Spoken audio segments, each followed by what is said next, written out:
Նարեկիրակության ֆակտոր։ Շնորհակալություն,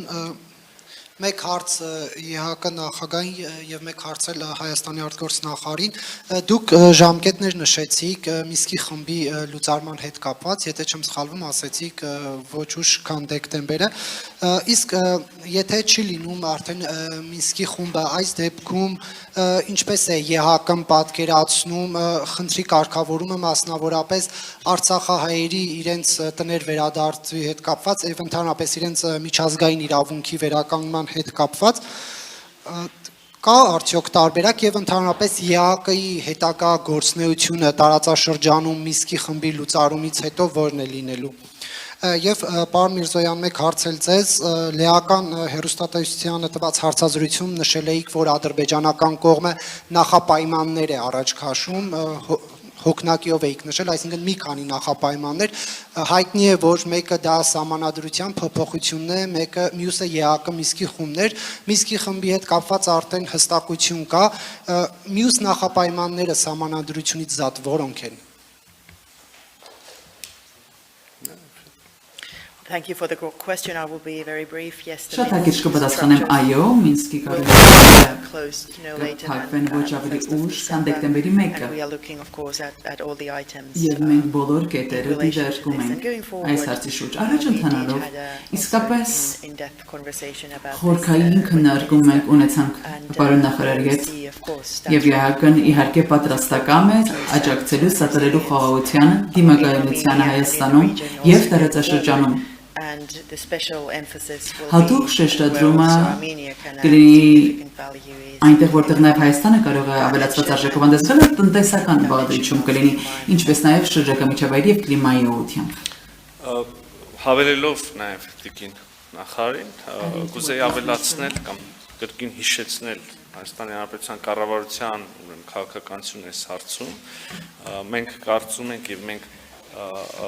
լրջագույն, ես կասեի, ջանքեր ենք գործադրում այն ուղղությամբ, որ տեղահանված հայրենակիցները մեր կարողանան ամբողջապես ինտեգրվել եւ իրենց կյանքը վերսկսել կամ շարունակել Հայաստանի Հանրապետությունում եւ ինտեգրվել Հայաստանի Հանրապետության հասարակությանը։ Ինչ վերաբերում է ձեր մյուս հարցին, որը հենց ինձ էր ուղղված, իհարկե նախապայմանները դուք ինքներդ թվարկեցիք, Միսկի կառույցներն էին եւ նաեւ Հայաստանի Հանրապետության սահմանադրությունը պայմանագրի վերջնական ստորագրման համար առաջ քաշվող նախապայմանները, սա երկար ժամանակ բարձրաձայնվել է եւ Ադրբեջանի կողմից եւ մեր կողմից, այսինքն խոսել ենք, որ այդպիսի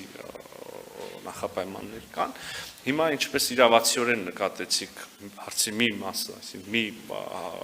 Միսկի խմբին վերաբերող խնդիրը ըստ էության լուծված է, քաղաքական որոշումը կա եւ բյուջեի եւ մնացած ավելի տեխնիկական բնույթի հարցերով ուրեմն վերջնական որոշումները կլինեն մինչեւ դեկտեմբեր ինչ վերաբերում է սահմանադրությանը ապա ես հարկ եմ համարում նշել որ ինչպես եւ նախկինում այնպես էլ հիմա այդպիսի հարց որպես փոխհամաձայնեցված օրակարգի հարց գոյություն չունի մեր քննարկումներում Եվ Հայաստանի Հանրապետության սահմանադրության փոփոխության եւ կամ նոր սահմանադրության ընդունելու հարցը բացառապես ներքաղաքական օրակարգի եւ մեր ժողովրդի որոշելիքի հարցն է։ Ես զարմանում եմ, որ շարունակաբար այսքան ուրեմն հավաստիացումներից հետո հարցերը շարունակում են մնալ կամ հնչել, բայց եթե հարցնում եք նորից ասեմ, որ Հայաստանի Հանրապետությունը երբևէ որևէ երրորդ կողմի արչև չի ստանձնել եւ չի ստանձնելու պարտավորություն փոխել Հայաստանի Հանրապետության սահմանադրությունը։ Կրկին դա միայն եւ միայն մեր քաղաքացիների որոշելիքն է եւ մեր ներքին ներքաղաքական, մեր հանրային, եթե կուզեք, օրակարգի մաս։ Այո, Ադրբեջանը շարունակում է ասել, որ կապել, հա, պայման դիտարկել որպես եզակի թվով նախապայմաններ, որպեսզի հստակ լինի նորից բանի տեղիք չտա, կա այդ նախապայմանը դնել այդ պայմանը Ադրբեջանը շարունակում է պայմանագրի ստորագրման համար, մենք այս կապվածությունը, այս նախապայմանը չենք ընդունում, արդեն ասեցի։